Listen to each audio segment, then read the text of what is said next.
Hamlet helpers! I just got back from the monster world collecting research, and I have some cool stuff to show you. Let's take a look! During my studies on Plant Island, I was very eager to find a gajube to reveal what it does throughout its day. While wandering through the vast hailberry fields, I heard a very distinct snore. This piqued my curiosity, and the closer I got to the sound, I spotted a sleepy gajube. It had found an open space in the field and was taking a long nap, shaded by the hailberry bush leaves.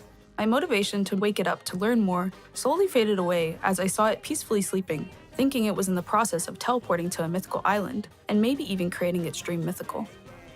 While I waited for the gajube to poof to Mythical Island, I studied the environment around. Research into the flora and fauna of Echoes of Eco yielded that hailberries are the product of splicing the red bulba tree and the blue boigo tree together. Curiously, this fruit is known to grow on both trees and in bushes.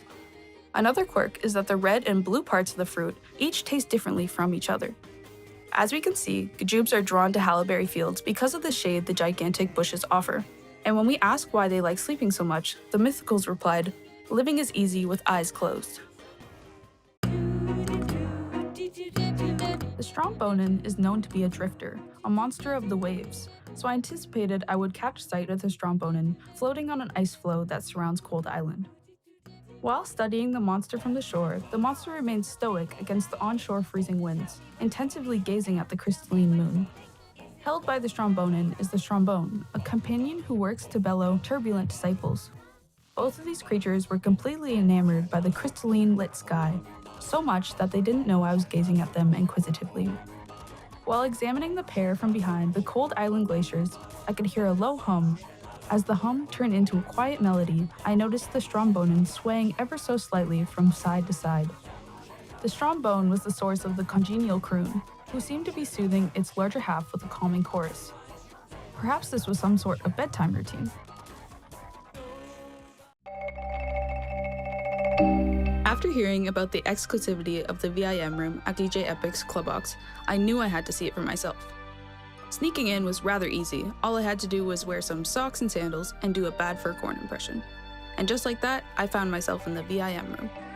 When I walked in, it seemed as though a celebration was happening. The Sugar fam was surrounded by their monster friends at the VIM counter, commemorating their 10-year anniversary on Sugarbush Island.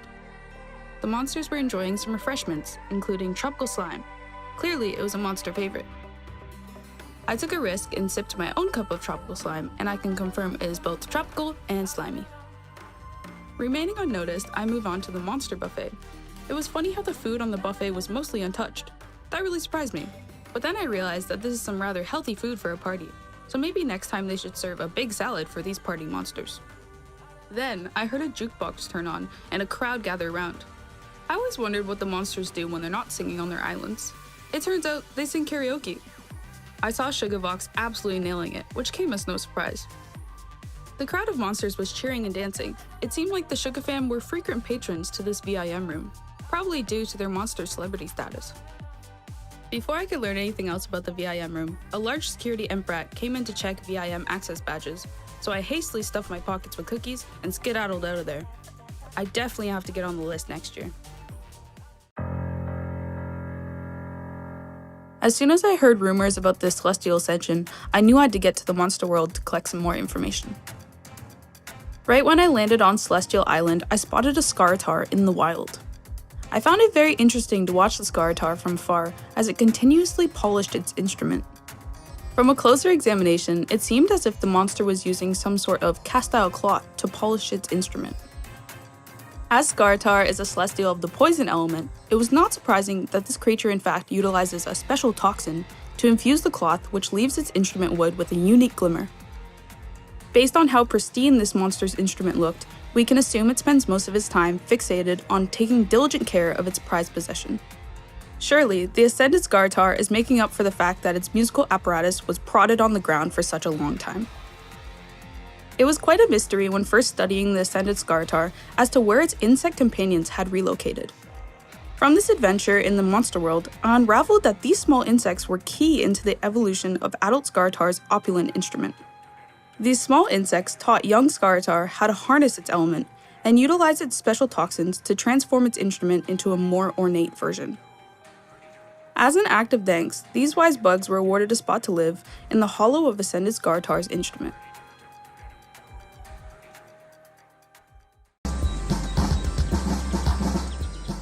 Today we get to take a closer look at the rare fiddle, a monster obsessed with avoiding bad luck. The rare fiddle is so wary of misfortune that has developed into a very skittish being. While I was studying this monster, I had to make sure to keep my distance in fear that I would scare it away. This cautious monster is a strong believer in the power of opposites holding sway over one's fortune. This means rare fiddle is actually most at ease during the autumnal equinox, which is on the opposite end of the calendar to Cloverspell. This makes it a perfect time to be able to get up and close to see its verdant characteristics.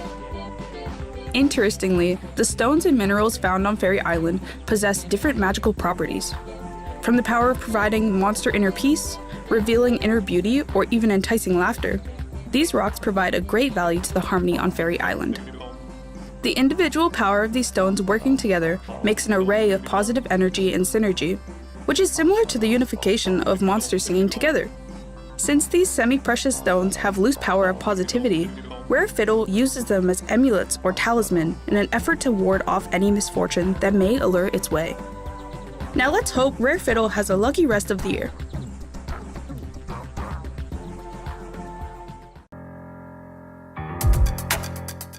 This monster does not hide when adventure calls. Spending its past exploring alongside its colossal companion, Hornicle takes extreme risks, even resulting in the loss of its leg, which over time has sparked many different sea tales and fables among the water elementals, all debating on what truly happened to Hornicle's leg. Finding the truth to this event has been difficult, although some theories of mine have started to spark from my research. In the shallows of the living ocean lies the Glubber Lagoon, where legend says hides the most glorious gift of all, the gift of Glub. Of course, Hornicle, who loves treasure, had to get its hands on this. I believe, while trying to locate the gift of Glub, a hungry Glublet, the juvenile form of the Glubber Titan, accidentally latched onto the Celestial's leg. And rather than fight it off, Hornicle, being part starfish, could have sworn that its limb would just regenerate, but no luck. Many theories have been sparked, but to know which one is the true story, we might never know. The grown Celestial now fixates on looted treasures and exhibits its jewels on its pierced face and carapace. Its shiny fortunes are not only what Hornicle has taken on from its adventures, as it's inherited a rather fixed companion to itself. The purple companion brings not only friendship, but efficiency in the Celestial's lack of leg. The congenial octopus supplied the Celestial with a fortress bottle and provided it as a prosthetic solution, and from my observations, it seems to do the trick. This species of purple octopus seems to also have an affinity with Hydrid, as gigantic specimens are often found making a home on Water Island. I do wonder if the large octopus provides structural integrity similar to the octopus attached to adult Hornicle. Nonetheless, this species of purple octopus has proven to be a loyal companion, showing that the most valuable treasure of all is friendship.